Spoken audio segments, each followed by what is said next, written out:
So in the last lecture, we had started talking about the continuous greedy algorithm. And the continuous greedy algorithm works with the multilinear extension and is essentially a Frank Wolfe type argument. And in the last lecture, this is essentially what we built. So this is where we are in our agenda thus far.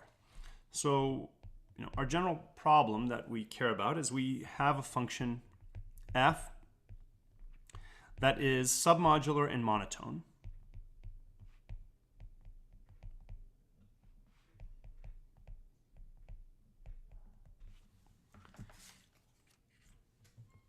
And the problem we wish to solve is to maximize this function subject to an arbitrary matroid constraint. So for I, a matroid. Again, when I refer to a matroid, it's understood that the ground set is E, and this is its independent set. So this is the problem that we wish to solve, and we have defined the multilinear extension to be equal to the sum over all subsets of the ground set of f of s times the product of xi for I in S times the product of 1 minus xj for j not in S. And the key idea in terms of evaluation is that this is exactly equal to the expected value of f of s, where s is drawn according to x. So x is an element of the cube, and therefore I can interpret xi as the probability that element I is in the set. So this is exactly what this what this is. And this function f of x is neither convex nor concave. However, in the setting where f is a monotone submodular function, we have shown in a previous lecture that it has certain convexity properties in certain directions and concavity properties in other directions. And in particular, we showed that it's concave in any direction d that's component-wise non-negative. We used that in the previous lecture. And we've also showed that f is convex in every direction that's the difference of two coordinate directions, so EI minus EJ. We haven't used that yet. We're going to use that in a critical way in this lecture. So what else do we know about f of x? We know that for any x that's actually on the corners of the cube, so on 0, 1, not inside the cube, we know that f of x coincides with f of x. I'm abusing notation a little bit. What this means, of course, what little f of x means is f evaluated on the set S, where the set S is the set of elements or corners. So the set of elements where x is equal to 1. So a corner, x is a corner of the cube, and that in each corner corresponds to a set S. This is immediate just from the definition that we have above.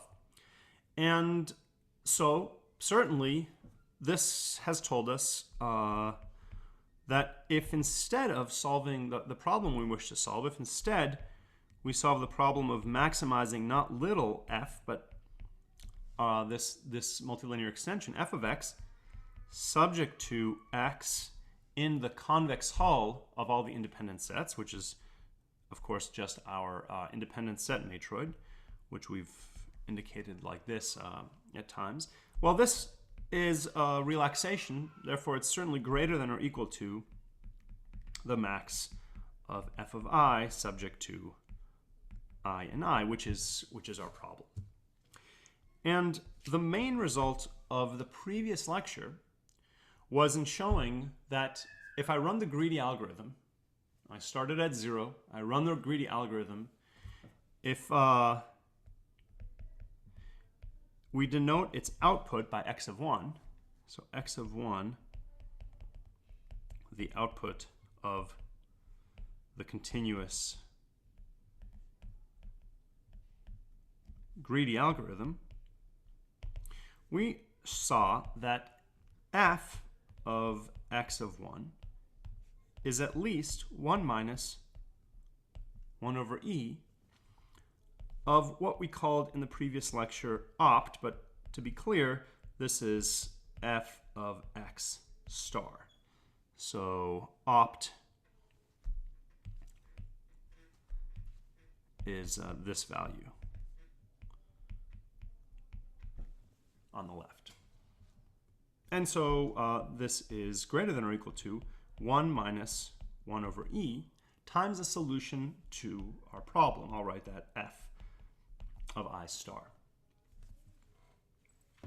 So this is what we have so far. But and we're gonna take the final step that we need in this lecture. So what we're going to do is show how do we get from the output of greedy, which doesn't have to be an extreme point. F is, again, it's not linear, so there's nothing that guarantees us that if we minimize this function f, that's neither convex nor concave, and it's not linear, we're not going to be already at an extreme point. If we were, then of course we would be in business.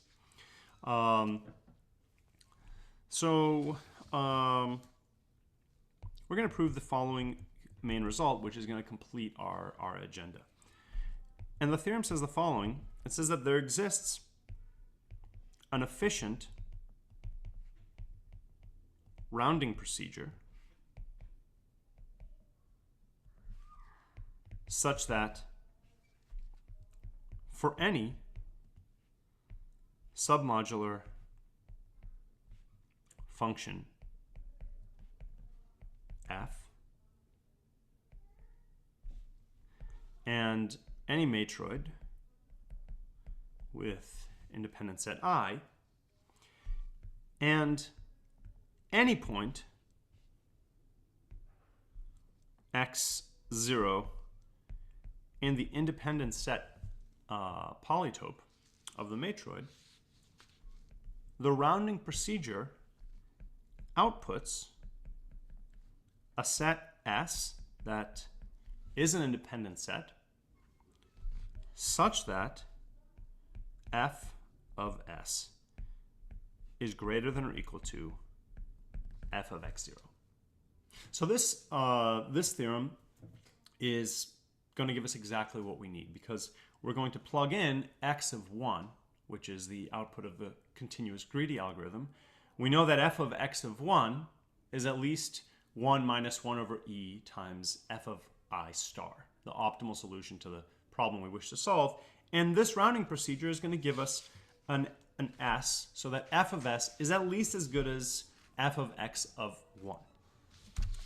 So this is stated slightly more general, more general context, but this is exactly what we need. So this is not obvious that this exists, or even that an efficient rounding procedure would exist. So it's not obvious that we can even round it. But it is worth noting that if f were a very simple submodular function, namely a linear function, and if capital F were also linear, so if these were linear, then this result would be immediate, because we know that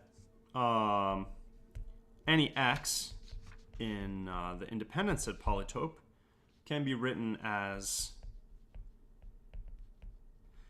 a convex hull of its corners, the convex hull of the indicator vector of our incidence vector of independent sets, and therefore f of x, which would be the sum of this is by linearity, so this doesn't hold in general. This would equal alpha I f of I, and we'd basically be in business. But of course, this is not in general true. So we're interested in showing this for submodular functions. And the proof is going to use this the convexity property. But let's not get ahead of ourselves. Okay, so first of all, let's assume that the x that we care about, the x in the theorem, is not only in the independent set polytope, but is also in the base polytope. So it's a convex hull, not just of indicator vectors of independent sets, but of bases. So let's assume that x0 is in the base polytope of M. And we can do this without loss of generality. So now let's turn back to what the continuous greedy algorithm does. And actually, if you recall that in the previous lecture, our analysis of continuous greedy was using a differential equation that it defines. And I mentioned at the end, sweeping these details under the rug for the time being, that we can use essentially standard techniques from discretization of ODEs in order to conclude that we can simulate this continuous time differential equation with a discrete time differential equation without suffering much error. So again, these results are relatively standard, especially when we're just concerned with guaranteeing a polynomial time algorithm. So what does that mean? It means that we're essentially, though our previous analysis and guarantees were for continuous greedy, we're going to be, in this case, using or thinking about conceptually a discretized version. And recall, what does continuous greedy do at every step? Well, it starts from the origin, and at every step, it computes the gradient of capital F, where you are, and it solves a linear program over the polytope. It finds the extreme point that maximizes the inner product of the gradient with extreme point, and it moves in the direction of that extreme point. So what that means is that after any number of steps, the point where we are is naturally, just by the trajectory of the continuous greedy algorithm, is already expressed as a convex hull of extreme points. So in other words, since x, I stated the theorem in terms of a general x, but here I'm going to be focused on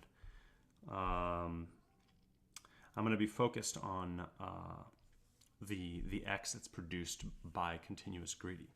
So I'll just write it this way. Since x0 is the output of the discretization of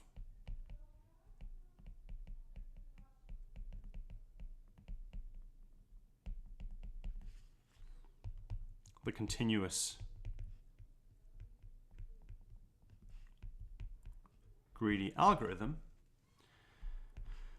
we naturally have a decomposition of this x0 in terms of the extreme points of P.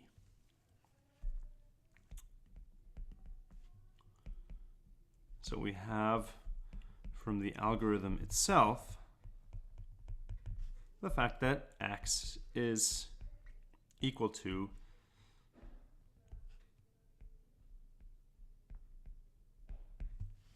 some convex combination of its extreme points. Now again, we don't have linearity. So even though capital N is not a very big number, we could go through all of them. It's not clear that any one of them will be able to get a guarantee for any of these corner points of which we're taking the extreme point. So instead, what we're going to do is we need to rely on the convexity properties, and we will combine the bases b1 to bn involved in the decomposition of x. I'm dropping the x0. This is, if I ever drop it, I'm only talking about this point x. And then we'll use convexity properties. Note I'm not saying convexity of f. F is not convex, but some convexity properties of f. So one simplification, which is just notational. So just to simplify the notation of the algorithm, I'm going to assume that n is a power of 2.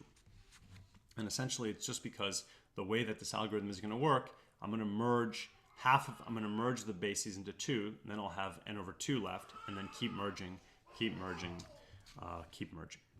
So let me introduce the key subroutine, which is this merging algorithm. So the key subroutine is this algorithm that merges bases. And it does the following. You feed it any two bases, b1 and b2, and I assume that these are not the same. And I am going to continuously modify b1 and b2. So as long as they continue to not be equal, I'm going to do the following. I'm going to find some I that's in b1 but not in b2, and a j that's in b2 but not in b1, such that b1 minus I plus j is an independent set and hence a base, and b2 plus I minus j is an independent set and hence a base. And we know why we can do this. This is just a consequence of the results we proved. This is called the strong exchange property. And then once the algorithm has found an I and a j, then randomly with probability 1/2, it either updates b1 to be equal to b1 minus I plus j, or it updates b2 to be b2 plus I minus j. And now either b1 or b2 has been updated, and it repeats. So notice that after one iteration, b1 and b2 are closer to each other.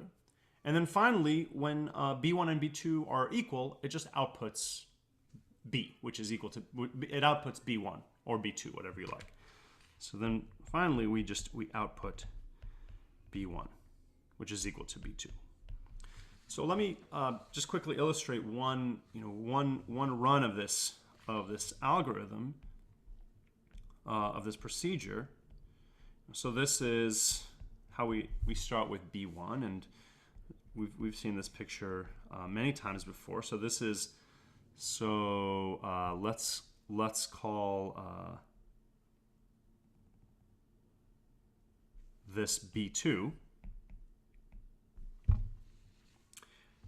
and then there's some other elements which aren't going to be of concern to us, and we know that there is some matching here. Oops. And so again, remember our directed graph, which says that we have an edge if we can swap these, and b1 with the new element minus b1 with the swap and b2 with the swap will continue to be bases. So let's suppose the algorithm just chooses this first edge. So that means that this is I and this is j. And let's suppose we flip a coin and we decide to update b1. So then, after one iteration of this merge base algorithm, what's going to happen? The new b is going to consist of these elements. So this is b1 after one iteration. And b2 stays the same. So you can see that two things are important to remark here. The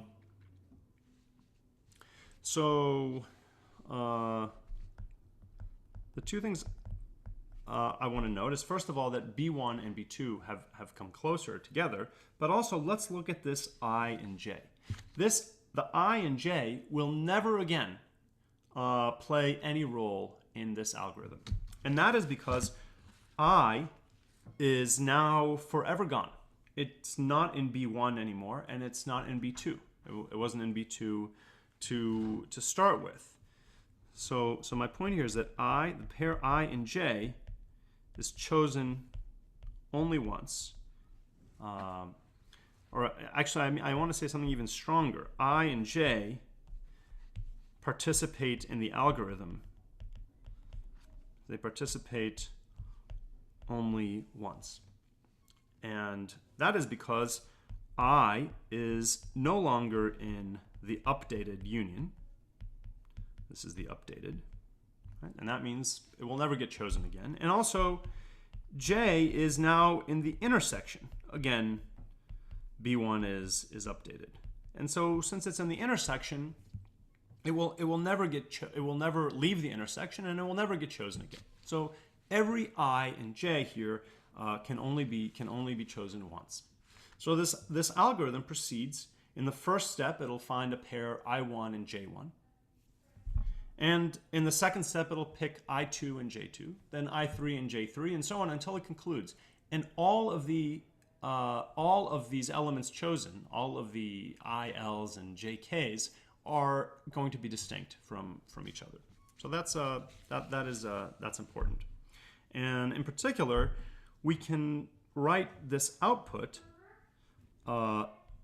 as equal to basically b1 plus or minus I1 minus J1. I'm using plus or minus. It's easier than keeping track of set minus in union, but I hope it's clear. So we update.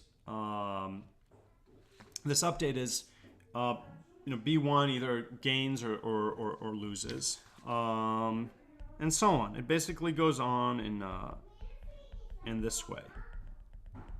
So we're going to use this. We're going to use this to derive some properties of this algorithm.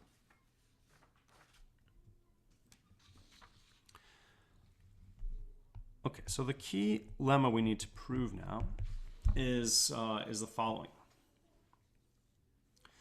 So we have our x, which we said is this convex combination of the bases.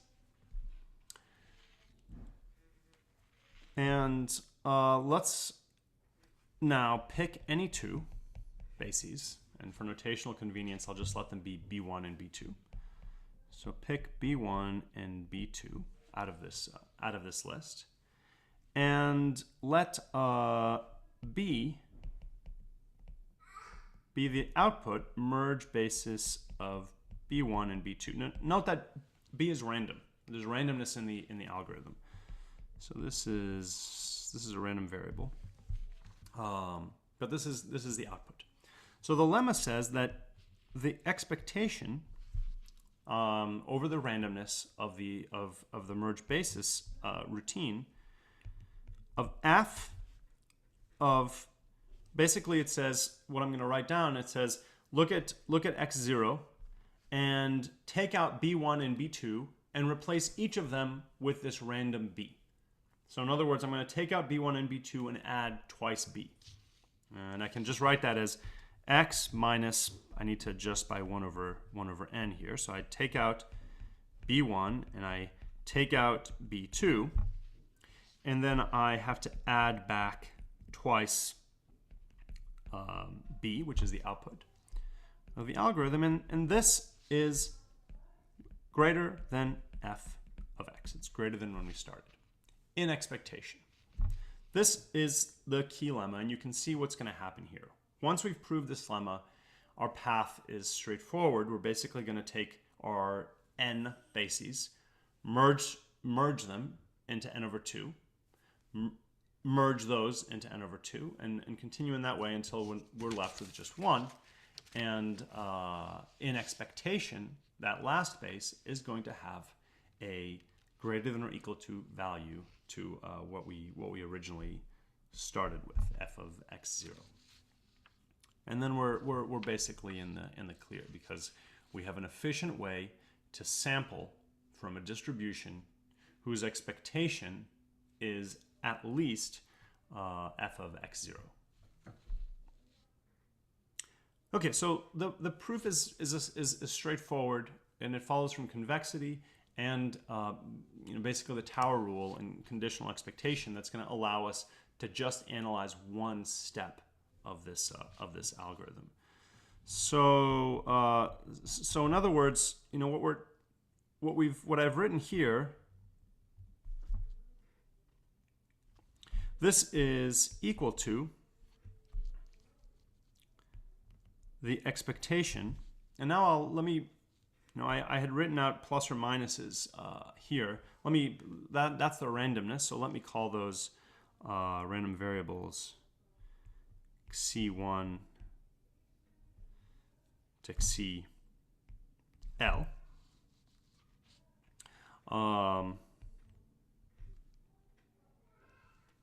And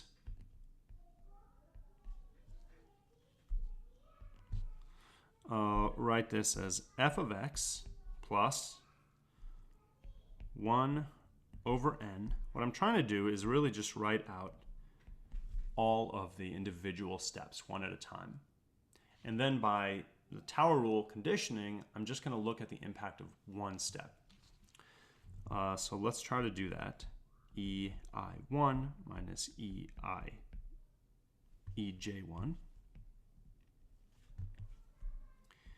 ej1, and so on, plus 1 over n times CL, and each CI is going to be either plus 1 or minus 1, with IID probability 1/2 of EIL minus EJL.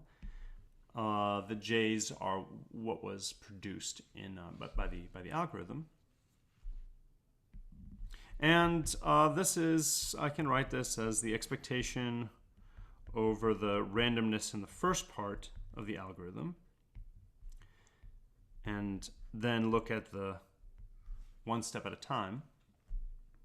So this is the expectation of f of x plus 1 over n times the sum from k equals 1 to L minus 1. This is the first L minus 1 steps of ck times eik minus ejk,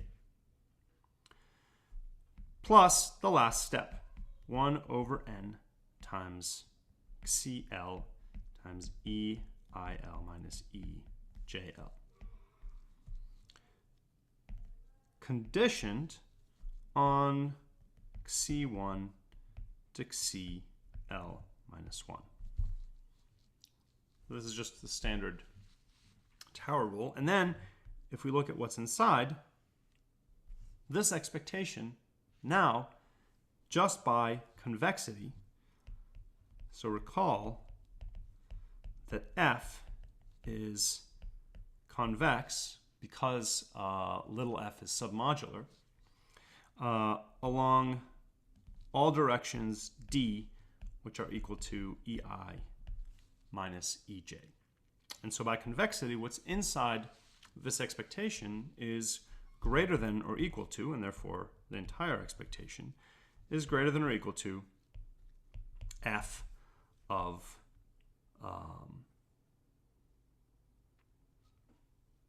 is greater than or equal to just this part. So it is greater than or equal to f of x plus 1 over n times the sum of ck e ik minus e jk, etc. The same conditioning. And so just by repeating this argument, this is greater than or equal to f of x, and that's essentially what we wanted to show.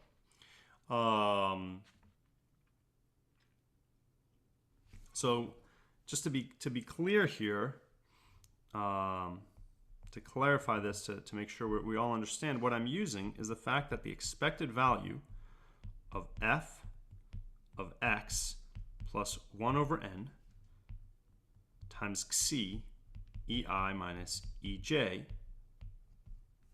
what is this equal to? This is, now I just have one random variable. This is at each step of this application of the conditional expectation. This would be the random variable xc takes the values either plus or minus, so this is with probability 1/2, so this would be 1/2 of f of x plus 1 over n times ei minus ej plus 1/2 times f of x minus 1 over n times ei minus ej. And this is, by convexity, greater than or equal to f of x, which is what we're showing. So this concludes the proof of the lemma. So now let's use it and wrap up the proof of this main result, and therefore of this entire section. So remember that I'm using n is equal to 2 to the k just for convenience. So then we basically just continue merging. So we pick pairs. We can do that at random. We only pick them once, so I continue to pick pairs and merge until I have n over 2. Pick pairs and continue merging distinct pairs until we have just n over 2 bases. But this again is by my assumption that n is equal to 2 to the q. This is again divisible in 2, so I can repeat. So I repeat until we have a single random base b star left. And this is random, so over all of the randomness, this satisfies that it's in expectation, its value is bigger than f of x0. So now this expectation is over this entire randomness of this entire procedure. The expected value of f of b star is greater than or equal to f of x0. So by sampling some small number of times, I can guarantee that with high probability, I will have a b star which actually satisfies f of b star is greater than or equal to f of x0. And at that point, just looking back at the very where we started, we will have then f of b star, so that f of b star, which is equal to capital F of b star, is greater than or equal to f of x1, and so on. So this will be the solution to our problem.